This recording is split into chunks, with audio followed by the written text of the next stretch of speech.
Today was the deadline for Ohio schools to return to some form of in-person learning in order to get vaccines for their staff. But the Cleveland Schools District is still remote for another week and have been that way for nearly a year at this point. And that's led to a number of students transferring to Catholic schools, which have been offering in-person learning since the fall. News 5's Caroline Sweeney shows us how the loss of students could mean trouble for CMSD.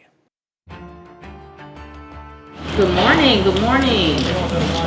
Grab a mask, please. Good morning.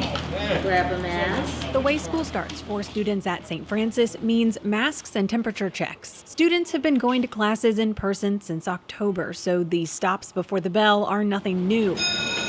The diocese says students at these elementary schools and Mr. Callahan would also like to nominate Deshante Boylan. Come from neighborhoods nearby. These schools are, we hope, home for these students. A home for students and a refuge for adults looking to get their kids back in the classroom. I felt that he needed to go in school.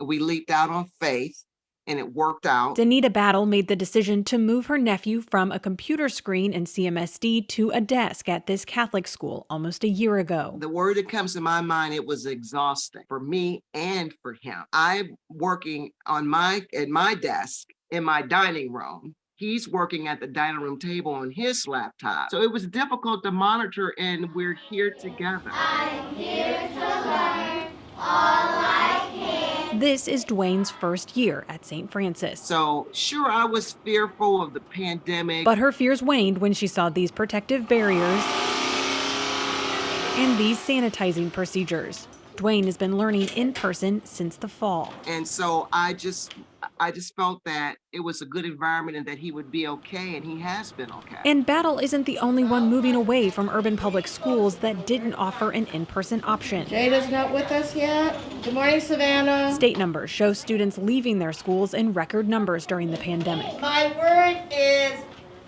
dash. Nearly 18,000 students left Ohio public schools this year. Well, Catholic schools are schools of choice. Nobody's required to go to a Catholic school. So no one is required to go to Catholic schools, but parents in this area of Cleveland decided to move their kids from public schools. Of the 13 districts in the diocese, Cleveland Central East saw more than 170 students added to enrollment.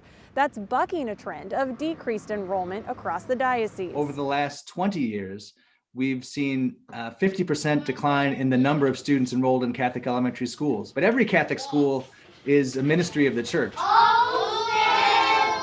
Especially Catholic schools are dependent on enrollment for their livelihood. That means the more kids in these classrooms, the more financially stable the schools will be. Frank Olin says he thinks people who came to diocesan schools this year will stay. My word is For Danita Battle, this year at St. Francis made her choice easy. Yes, it's my plan to keep him at St. Francis until the 8th grade and then transition to a high school. It's just priceless, something that I think our children need. Caroline Sweeney, News 5.